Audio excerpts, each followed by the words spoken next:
Bonsoir et bienvenue à ceux qui nous retrouvent dans Intégral Week-end. C'est l'heure de notre focus d'actualité. Je vous le disais en titre, c'est un crève-cœur pour les familles concernées et une angoisse impossible à imaginer. Chaque année en France, plus de 49 000 disparitions sont signalées. L'immense majorité étant des fugues. Et si la plupart des cas trouvent une issue heureuse, 1200 enfants ne reviennent pas. 500 sont enlevés ou détournés par un majeur. Près de 700 sont des disparitions dites inquiétantes. En tout cas, à ce jour, 12 000 enquêtes sont toujours en cours en France.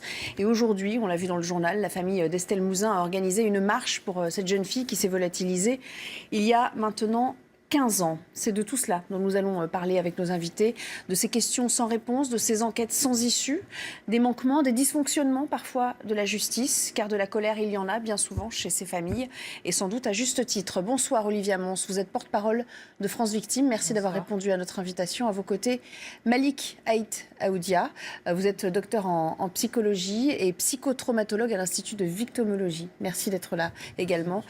Enfin, face à vous, Stéphane Babonneau, vous êtes avocat pénaliste. J'imagine que vous travaillez sur ces questions, sur tous ces dossiers de disparition. Alors après la panique, la tristesse, viennent, on l'imagine, des sentiments de colère. Que vous a appris votre expérience dans ces cas si difficiles, si particuliers? On va peut-être commencer avec vous, Olivia Mons. Écoutez, la colère, bien sûr, mais surtout le sentiment de vouloir absolument la vérité. Savoir qu'est-ce qui s'est passé. Où est mon enfant? Où se trouve-t-il? Qu'est-ce qui s'est passé? Quels sont les éléments qui peuvent être mis en œuvre? Et surtout que l'enquête avance, que tous les moyens soient donnés pour la gendarmerie, pour la police, de faire son travail. Et qu'il y a une information, en fait, qu'on n'abandonne pas ces familles, surtout. Alors je parle de colère parce qu'en l'espèce, le père d'Estelle Mouzin, Éric Mouzin, s'apprête à porter plainte contre l'État et pour faute lourde. Et je vais le citer, il dit « Ce qui est frappant, c'est l'opacité de la procédure. Quand vous êtes ballotté en permanence par l'enquête, quand les juges se succèdent à partir du juge numéro 4 qui est parti en dérive, j'aurais dû réagir, dit-il. Et à chaque nouveau magistrat, on recommence de zéro. » Stéphane Babonneau, c'est un discours qui revient très souvent. Ces magistrats qui s'enchaînent et effectivement ces déperditions d'informations et ces lenteurs qui s'accumulent. Oui, effectivement, c'est un vrai problème pour ces enquêtes qui malheureusement souvent durent de très nombreuses années et qui se heurtent finalement à un système qui est celui de la mobilité des juges. En fait, on pense que les magistrats se succèdent comme ça, mais la réalité c'est que c'est une obligation pour certains magistrats de bouger et de changer de poste, de changer de fonction.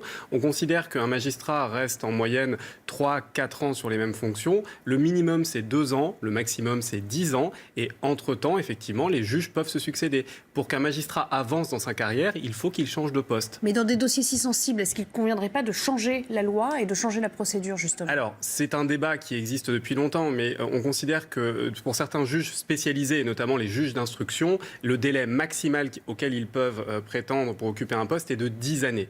Et on considère également, enfin en tout cas c'est l'avis dominant, qu'il est bon également que certaines fois les regards changent sur les dossiers. Alors, il ne faut simplement pas que ça arrive trop souvent et c'est vrai que quand on est au 3e, 4e, 5e juge sur une durée de 6 ans, 7 ans, c'est trop.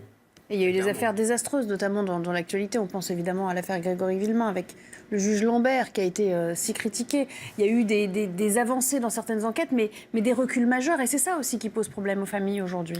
Bien sûr. Alors, en fonction de la compétence aussi des juges qui ne sont pas forcément associés au bon dossier. Ce qu'il faut savoir, c'est qu'un juge, finalement, ne choisit jamais le dossier qui lui est attribué. Et très souvent, un juge, finalement, se voit confier un dossier parce que ce jour-là, il était de permanence. Si ça avait été un autre juge qui avait été en disposition ce même jour, ça aurait été quelqu'un d'autre. Donc, ces dossiers ne sont pas généralement attribués en fonction d'un profil particulier de juge. C'est celui qui était là ce jour-là pour traiter le dossier.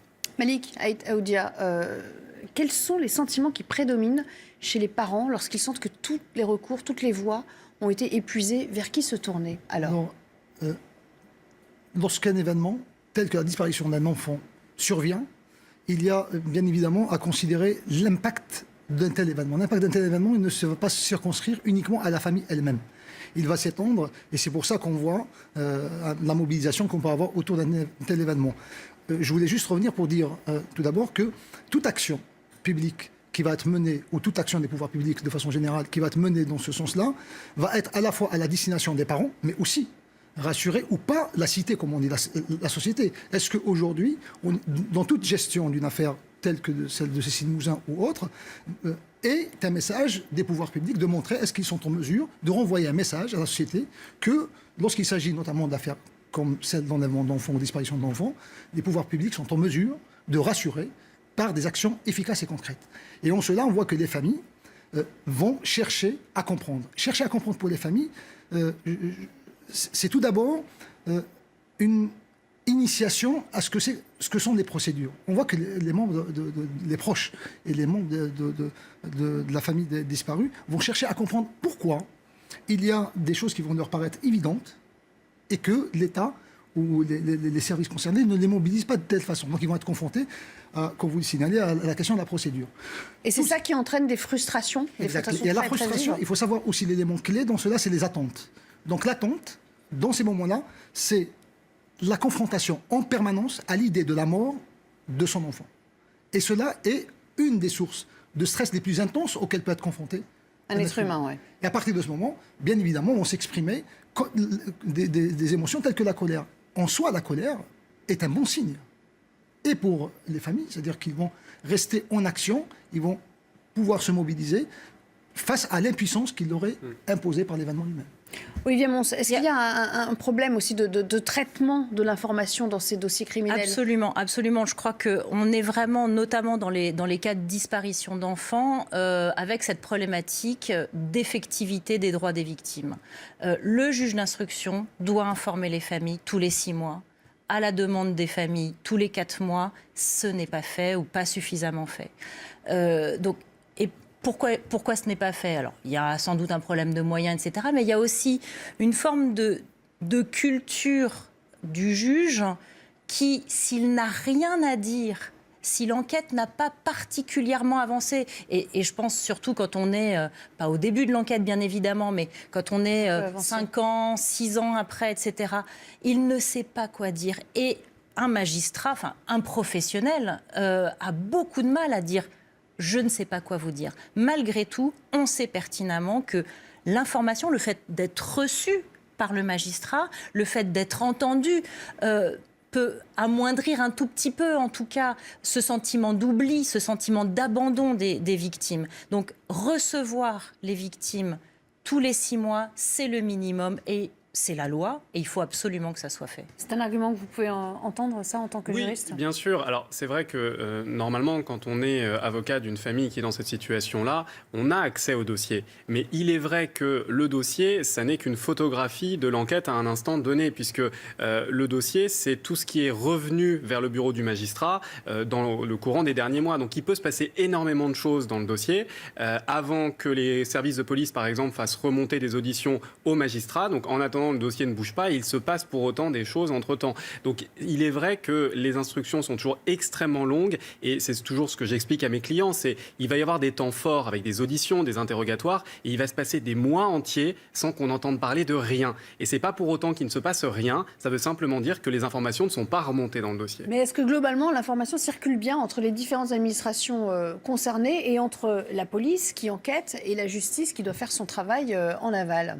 Alors, ça parce que là aussi, c'est quelque chose qu'on entend, les problèmes d'information qui ne remontent pas. Ça fonctionne plus ou moins bien, plutôt bien quand même, effectivement, avec ce que disait monsieur, c'est-à-dire qu'on a des temps extrêmement longs parfois.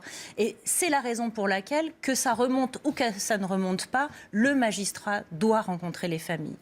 Il doit leur parler les yeux dans les yeux et leur dire... Voilà où nous en sommes, voilà, il faut prendre en considération ces personnes. Il y a une forme de reconnaissance de leur souffrance également. Alors c'est chronophage pour le magistrat, mais c'est vrai que sinon ça peut être perçu comme une forme de distanciation et donc d'éloignement du dossier en question. Il y a ça, il y a aussi effectivement tous ces éléments-là, lorsqu'on reçoit dans l'accompagnement et dans le traitement, la thérapie de leurs proches, des proches des parents et les proches des enfants disparus, il faut savoir ce dont on parle. Là, l'information a un impact direct sur la santé de leurs proches. C'est-à-dire que ça impacte leur niveau de dépression, leur niveau de stress. C'est-à-dire que la gestion de l'information, dans ces cas-là, je pense que c'est un élément clé. Je dis par exemple, dans la gestion de l'information, il y a lieu d'entendre que ce n'est pas juste communiquer de l'information, c'est l'écoute des victimes. C'est d'arriver à ce que savoir que l'information, notamment dans des dossiers aussi sensibles, j'ai eu à entendre, par exemple, des patients que j'ai sur ces questions-là, et ils ont été confrontés à ce genre de procédure. Et l'idée, effectivement, chez les victimes, elle est claire. C'est parfois, ils savent, ils disent, on n'est pas obtus de savoir que l'enquête ne peut pas avancer. Ils se disent, par contre, nous, on a des choses, des questions, on voudrait éclairer et éclaircir certaines démarches. Ils se sentent dans une situation... Mais éclaircir les démarches, est-ce que les familles peuvent se substituer au travail de, du tout. de la police ou de la justice? Ils ont le droit... Ils ne peuvent pas entraver non plus les enquêtes. Oui, mais non, du tout. Actes. Mais ils ont le droit d'être informés. C'est ça que je dis, c'est-à-dire écouter les victimes, c'est de savoir que parfois, ils ne sont pas en demande d'ingérence dans les affaires judiciaires, bien au contraire, mais d'être informés de la situation. La société, évidemment, est très sensible aux disparitions d'enfants. Les médias en parlent beaucoup. Alors, il y a effectivement le temps médiatique, mais lui aussi paraît éphémère. Est-ce qu'il y a un sentiment d'abandon, de rejet, ensuite, une fois que ce temps médiatique est écoulé, Stéphane Babonneau? Moi, j'ai ce sentiment, oui, parce que dans les premières heures, finalement, d'une enquête, dans les premiers jours, il va y avoir des moyens énormes qui vont être mis en œuvre. D'ailleurs, ce sont des moyens qui sont prévus par la loi. Dans les 8 premiers jours d'une disparition inquiétante d'un mineur, on a des pouvoirs de police extraordinaires qui, après, passent sur un temps totalement différent à partir du moment où on considère que, malheureusement, le temps immédiat est passé et qu'il va falloir faire un travail plus de fond. Et effectivement, à la suite de ça, les parents vont avoir moins d'informations, il va même peut-être plus en avoir du tout pendant des semaines et des semaines. Et surtout, c'est là où le rôle finalement des avocats, des personnes qui conseillent ces parents est important parce que c'est eux qui vont faire l'interface. Et il est vrai aussi, je pense, que on va dire que les familles qui vont peut-être se reposer trop sur le travail du magistrat peuvent se retrouver finalement à avoir moins d'informations que celles qui vont être à demander tout le temps où on en est, à envoyer un avocat interroger le juge, à parler dans les médias également. Et je pense que l'exemple d'Estelle Mouzin... c'est la clé dans ces affaires. Je pense que le cas d'Estelle Mouzin est assez typique puisque si on entend encore parler de ce dossier aujourd'hui, je pense que c'est en grande partie par le combat de son père. Olivier Mons, tout le monde n'est pas armé de la même manière. Il y a des familles Oui. qui n'ont pas cette capacité à le faire. Absolument. Alors, le combat, effectivement, des parents est important. Malgré tout, il ne faut pas oublier toutes ces victimes sans voix. Et France Victimes, son réseau de 130 associations, est là justement pour être aussi, à côté de l'avocat, bien sûr, à côté du psychiatre, l'interface entre les familles de victimes et l'ensemble des acteurs qui vont œuvrer autour de là, pour expliquer aussi parfois l'inexplicable. Ces heures, ces jours, ces semaines, ces mois d'attente, ces années. Expliquer le travail du magistrat, prendre le temps, encore une fois, d'être à leur côté au quotidien pour les aider véritablement, non pas à accepter, évidemment pas, mais à vivre avec le mieux possible, sans malgré tout perdre de vue le combat pour la vérité. Mais ce combat, c'est un combat qu'il ne mène pas seul, il le mène avec un conseil et aussi avec la justice. Parce que je ne crois pas qu'il faille opposer la justice et les justiciables. Puisqu'on parle de l'attitude des parents, dans beaucoup de ces dossiers, les parents s'expriment très vite dans la presse, prennent la parole, ça peut surprendre. Est-ce que c'est un réflexe qui est inévitable pour eux ? Inévitable. Pour la plupart, disons. Pour la plupart, en fait, il faut savoir déjà, lorsque vous êtes dans un état de choc, lorsque vous recevez la nouvelle que vous avez un enfant, ces parents-là reçoivent la nouvelle que leur enfant a disparu.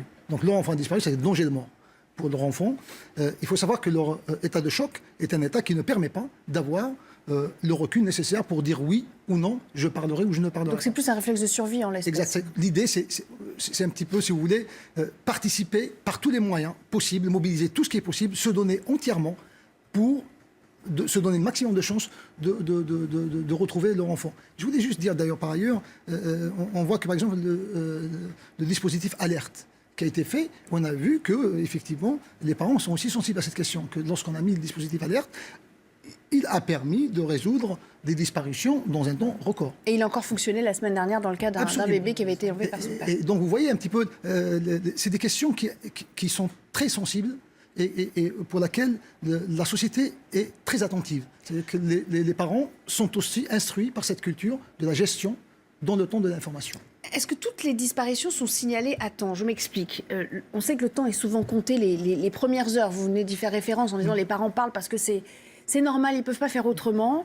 Mais c'est important d'agir dans les premières heures, surtout en cas d'enlèvement. Est-ce qu'il y a des parents qui soit sont négligents, mais on ose l'imaginer, soit sont dans la sidération et pensent que l'enfant va revenir? Ou sont pas toujours très bien accueillis par leur premier réflexe qui est d'appeler la police.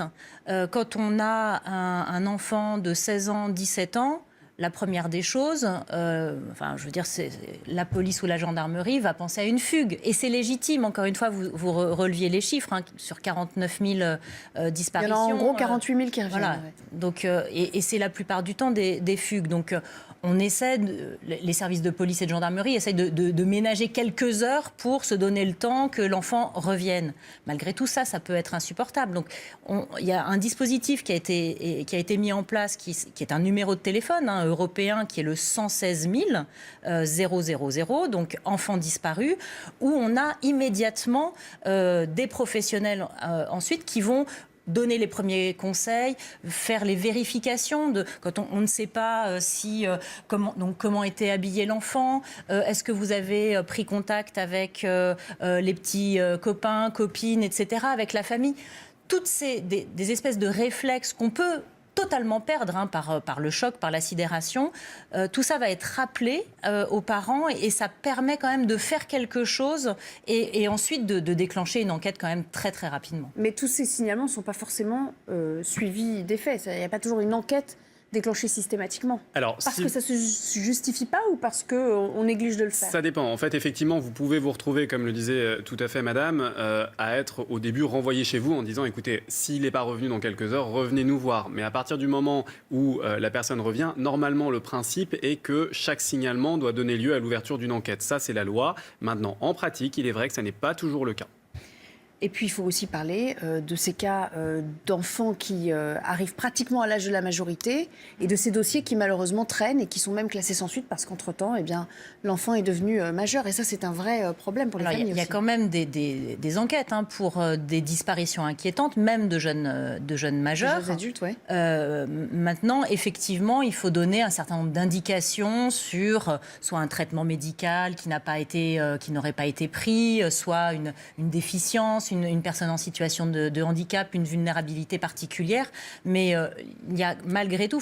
Toutes ces enquêtes, quand même, doivent être menées et il faut être très, très vigilant parce que, et notamment pour les mineurs, les jeunes majeurs aussi, mais pour les mineurs, chaque disparition est inquiétante. Il ne faut vraiment pas oublier ça. Est-ce que toutes les familles acceptent un accompagnement psychologique ou est-ce que certaines le refusent, sont réticentes? Je vous vois opiner du chef. Bien sûr. Pardon, Non, mais ça peut surprendre. Je vous répondrai aussi, évidemment. Mais en fait, nous, on se rend compte que parfois, alors. Je parle surtout pour des affaires assez anciennes, c'est-à-dire que les projecteurs médiatiques, pendant plusieurs semaines, quelques mois parfois, font qu'on est dans une espèce d'action absolue et que la préoccupation principale n'est pas de se préoccuper de soi. Donc en fait, la main tendue par le psychologue associatif, le psychiatre, etc., ne va pas être saisie. C'est considéré comme secondaire ou prématuré? Absolument. Alors même que, il faut savoir, lorsque vous êtes dans des configurations d'un enfant qui a disparu, toute disparition d'un enfant est une information inquiétante. À partir de ce moment, vous avez dans des familles, la disparition d'un enfant, il y a à faire éventuellement de la fratrie, il y a le fonctionnement au quotidien. Rien que ça va devenir vraiment problématique. En cela, je pense que réfléchir sur l'action de l'accompagnement et de mettre à disposition de ces familles-là un accompagnement associatif pour leur permettre de gérer, parce que le quotidien va devenir quelque chose de très très difficile. Parce qu'à la fois, il y a la disparition qui va créer un dysfonctionnement, bien évidemment, et ensuite, il y a la préoccupation majeure qui va prédominer au sein de la famille, dans leur vécu, dans leurs échanges. Ça va être autour de la recherche de l'enfant qui est parti. Il y a aussi, à ne pas négliger, l'aspect de la proposition de suivi qui se révèle nécessaire. Peut-être, je disais au début, on aura besoin plus d'accompagnement pour la gestion du quotidien, mais l'impact psychologique et psychotraumatique n'est pas à négliger pour ces familles-là. Souvent, comme l'attente fait qu'il n'y a pas un avant, un après, parce que c'est toujours très très difficile pour ces familles-là, à un moment, la question du suivi et de la nécessité d'un suivi s'imposerait. Et il faudrait rappeler à ces familles-là que, bien évidemment, pour cela, il y a la possibilité d'être reçus et accueillis en soins. Merci à tous les trois d'avoir participé à ce débat concernant les disparitions d'enfants. 1200 chaque année qui ne rentrent pas chez eux. Merci à tous. Dans un instant, le rappel de l'actualité en compagnie de Julien Desvages. À tout de suite.